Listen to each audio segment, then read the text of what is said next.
Situation song. இன்னைக்கு மீனாட்சி அம்மன் பட்டாபிஷேகம்னு சொன்னீங்களே, அதுக்கு தான் இந்த பாட்டு. சொல்லுங்க தாத்தா, பட்டாபிஷேகம் எவ்வளோ சிறப்பாக இருந்ததுன்ட்டு.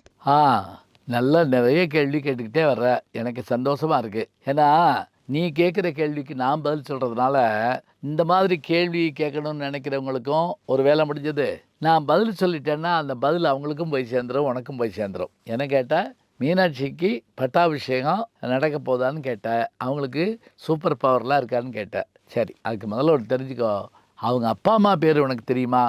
தெரியாது, சொல்கிறேன். அதாவது பாண்டிய நாட்டுடைய மன்னனாகிய மலையத்துவச பாண்டியன் தான் இவங்க அப்பா. இவங்க அம்மா பேர் என்ன தெரியுமா? காஞ்சன மாலை. இவங்க குழந்தை இல்லாமல் இருந்தாங்க. அப்போ தவம் இருந்தாங்க. நெருப்பிலிருந்து தோன்றினவ தான் நம்முடைய மீனாட்சி.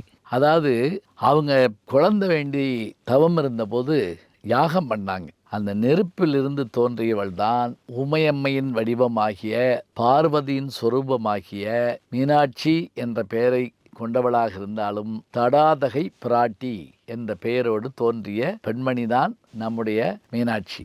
மன்னர்களுக்கு ஆண் பிள்ளைகள் இருந்தால் அவங்க தான் வாரிசாக நாட்டை ஆளுவாங்க. ஆனால் ஆண் பிள்ளை இல்லை. இப்போ பெண் பிள்ளை பிறந்திருக்குல்ல, அவங்க என்ன பண்ணா தெரியுமா?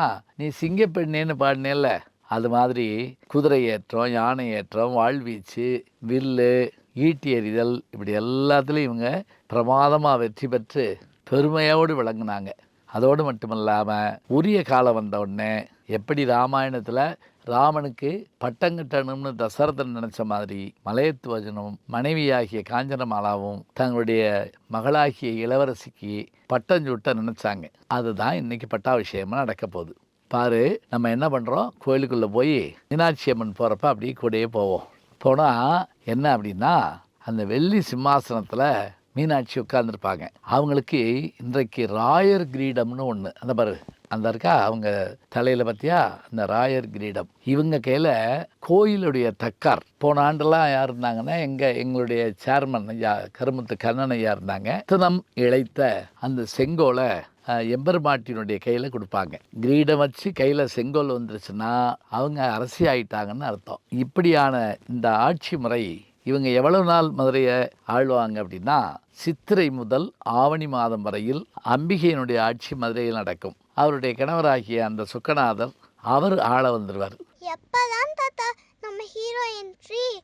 அதான் சொல்லுங்க. இரு இன்னும் அவர் வரவே இல்லையேன்னு கேட்குறியா? அதையும் சொல்ல போகிறேன். இப்போ இந்த பட்டாபிஷேக நிகழ்ச்சியை எல்லாரும் அற்புதமாக பார்க்குறாங்க, நம்மளும் பார்ப்போம். பார்த்துட்டு வீட்டுக்கு போயிட்டு வருவோம். நாளைக்கு தான் ரொம்ப முக்கியமான நாள். என்ன தெரியுமா? நீ சிங்கப்பெண்ணேன்னு பாடினேல்ல, இந்த சிங்கப்பெண்ணை தன்னுடைய இந்திர விமானத்தில் ஏறி போருக்கு போகிறாங்க. அதை நாளைக்கு பார்க்க போகிறோம். சரி, போமா வீட்டுக்கு, பார்ப்போம். கிளம்பலாம், நாளைக்கு வரும். கதை இன்னும் சுவாரஸ்யமாக இருக்கும் போல இருக்கு நாளைக்கு.